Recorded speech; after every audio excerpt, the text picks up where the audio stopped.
I was born in Venezuela, and so I often blame my folks, my parents, for giving me the wanderlust that I've seemed to carry with me for most of my life. When I was a teenager, I was able to return to South America. I actually spent a summer in Brazil with a family down there. Enjoyed that experience. It really broadened my horizons to see more of the world. And even through college, I kind of thought I would be returning to South America someday, probably as in my working life. Little did I know that circumstances would take me a completely different direction, which I ended up in Asia right after my college years were over. And in fact, my first job was in Singapore, and I worked there for a number of years. I spent 5 years in Singapore. It was when I was in Southeast Asia, when I went to Singapore, that I first encountered Chinese culture in a fresh and deeper way. And then it really led me to want to learn the Chinese language and culture a lot more. I even wanted to go to China.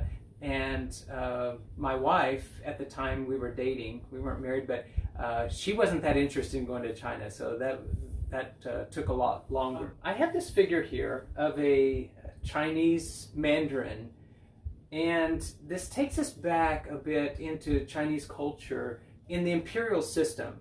China was ruled by emperors for a couple thousand years, and right up until 1911, the last emperor. Maybe some of you saw the movie.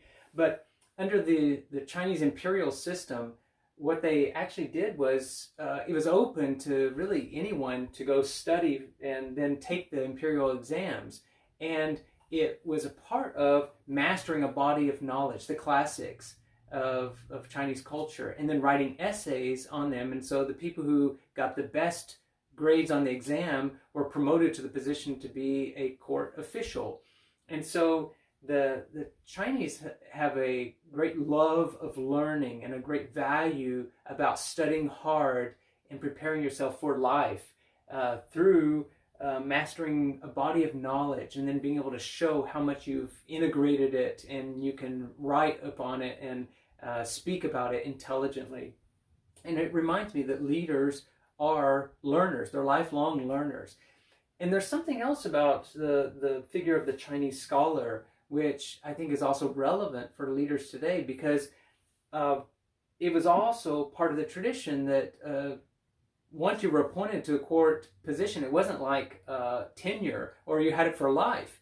If for whatever reason, through intrigues or just the political things at court, if you fell out with the emperor and you got dismissed, often the officials would go to the countryside or to some place, off in the mountains, to the caves, as a hermit or a recluse, and there they would read and compose poetry and write their annals and histories and seek spiritual enlightenment.